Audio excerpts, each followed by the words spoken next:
NEET দিচ্ছ যারা 2027 মানে যারা এবছরে এখন এই মুহূর্তে ক্লাস 12-এ পড়ছো অথবা এবছরে ক্লাস 12 দিয়েছো, পাস আউট ক্যান্ডিডেট, 1 বছর ড্রপ নিয়ে নিটের জন্য প্রস্তুতি নিচ্ছ, তাদের জন্য কথা হচ্ছে যে দেখো রিনিট তো হয়ে গেল, সেখানে ফিজিক্সের পেপার এলো, বুঝতে পারলে কি রকম লেভেল ছিল পেপারে।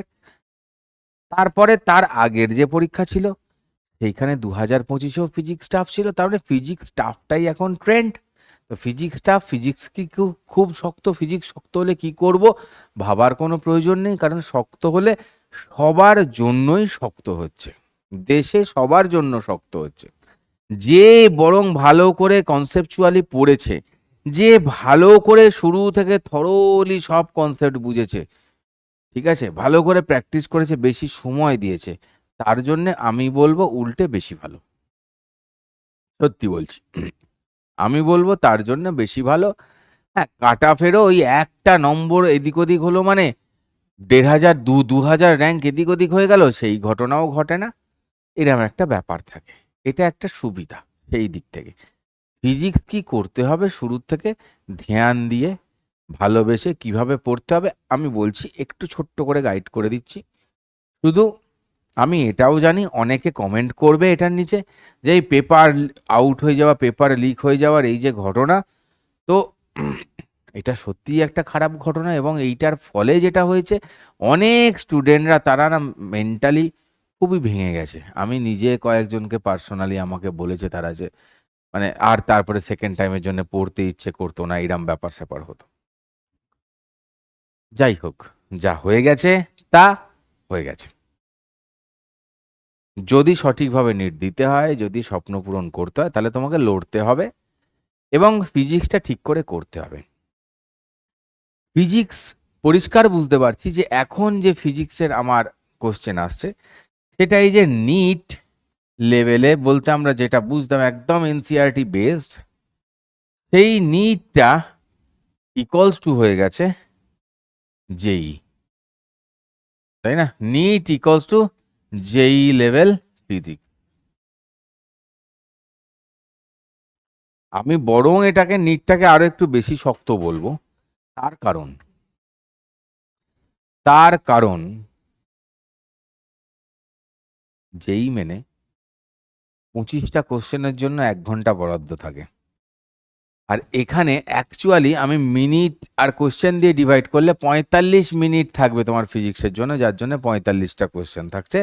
কিন্তু হ্যাঁ, আমরা 1 ঘন্টা পাই অ্যাডজাস্ট করে ওটাকে, তো 1 ঘন্টায় তোমার 45 আর 25 এই হিসেবে দেখলেও 45 সংখ্যাটা একটু এগিয়ে। এবং এই বছরের কোশ্চেনে আরও যে ঝামেলাটা হয়েছে, যে কোয়েশ্চেনগুলো একটু মডারেট লেভেলের ছিল মানে পারার মতোও ছিল, সেখানে কি করেছে ব্যাটা ল্যাঙ্গুয়েজে ফাঁসিয়েছে, ল্যাঙ্গুয়েজটাকে এমন ক্রিটিক্যাল করেছে যে বুঝতে সেটাতে একটু সুবিধা হয়েছে, মানে অসুবিধা হয়েছে, সময় বেশি লেগেছে।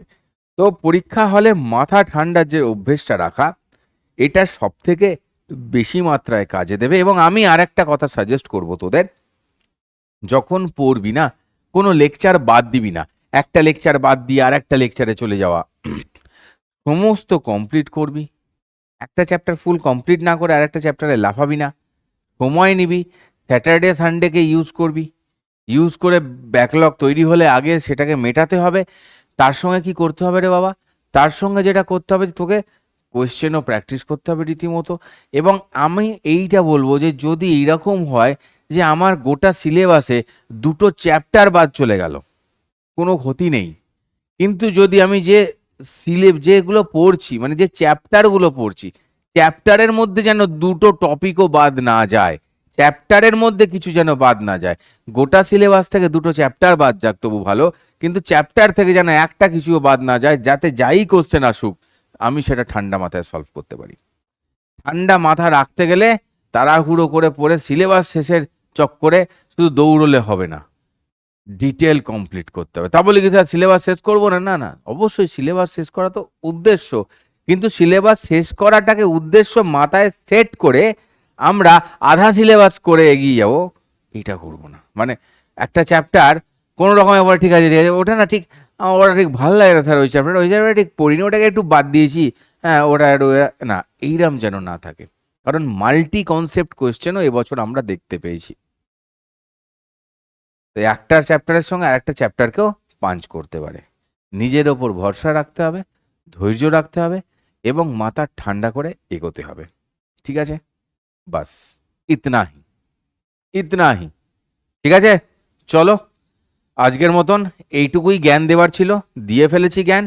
যদি শুনে নিয়ে এগোতে পারো ঠিকভাবে তাহলে হয়ে যাবে, এত দুশ্চিন্তার কিছু নেই। ঠিক আছে, টাটা।